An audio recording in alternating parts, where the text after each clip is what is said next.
So that's simply put. I'll say start in India, go global is our basic strategy, and we are trying to find the next generation of scientists and technologists who are subject matter experts who want to build these interesting companies.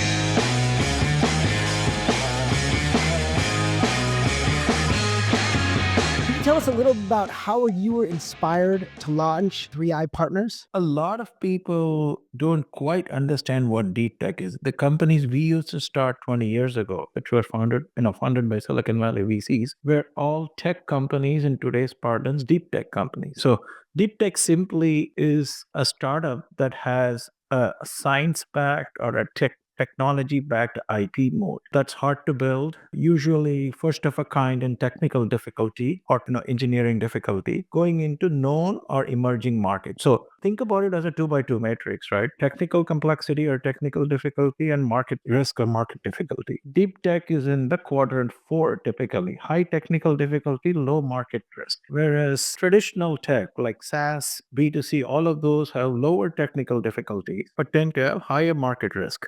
So which means they would create new markets. B2C markets are more complex, or SaaS is more of a go to market motion, and so on. So we don't go after quadrant 1, which is really high technical difficulty and high commercialization difficulty. That tends to be more research and tends to be in labs, and we need to wait for the applications, the use cases. Our venture fund is a 10-year time horizon, so we need commercialization in 5 to 6 year timeline for these companies, right? So that's the definition of deep tech. So for us, what it means, it translates is really the few sectors you mentioned. We think of it in broad terms as, health and climate are the two biggest challenges for investors and startups going forward. And in that health space, we are looking at, new molecules, microbes, proteins, protein engineering, biopharma, plastics, all of that could come together in interesting ways, from enzymes to plants to human drugs, right? All across the spectrum. We also look at medtech and diagnostics in an interesting way. India is an emerging country, largest population in the world, by the way. It's 1.5 billion now. Just Across surpassed China. China, right? Just surpassed. Yeah. And in that context, diagnostics play a very critical role. It's very different from the US. And low cost accessibility of diagnostics through tech innovations is something we look for.